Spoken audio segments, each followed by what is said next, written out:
Hello అండి, అందరూ ఎలా ఉన్నారు? బాగున్నారా? మేమైతే సంక్రాంతి చాలా బాగా సెలబ్రేషన్ చేసుకున్నాం. అమ్మమ్మ గారి ఇంట్లో అయితే సంక్రాంతి సంబరాలు. అవును, మీలో ఎంతమంది అమ్మమ్మ గారి ఇంటికి వెళ్ళి ఫ్యామిలీ అందరూ ఇలా సంవత్సరంగా ఒకసారి అయితే సెలబ్రేషన్ చేసుకుంటారు? నాకైతే కామెంట్ చేయండి. సంక్రాంతి రోజు అయితే బాగా ఎంజాయ్ చేసాం. కనకమహాలక్ష్మి టెంపుల్కి, మూవీస్కి అయితే వెళ్ళాం. తర్వాత రోజు అయితే ఇంకా పిండి వంటలు, ఇంకా వంటలు అన్నీ వండేసరికి చాలా టైం అయితే అయిపోయింది. వ్లాగ్స్ అవి ఏమైతే నేను పెట్టలేదు.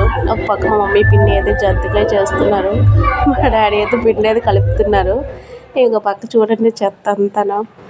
చాలా కర్రీస్ అయితే వండాము. Chicken biryani, mutton, fish. ఇది మటన్ అయితే ఒక పక్క ఉడుకుతుంది.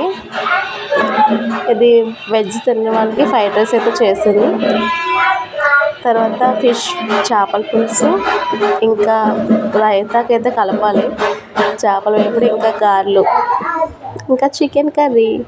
మేమైతే ఇన్ని వంటలు వండామండి. మన ఛానల్ అయితే సబ్స్క్రైబ్ చేసుకోండి. వీడియోకి అయితే ఒక లైక్ ఇవ్వండి. Bye bye.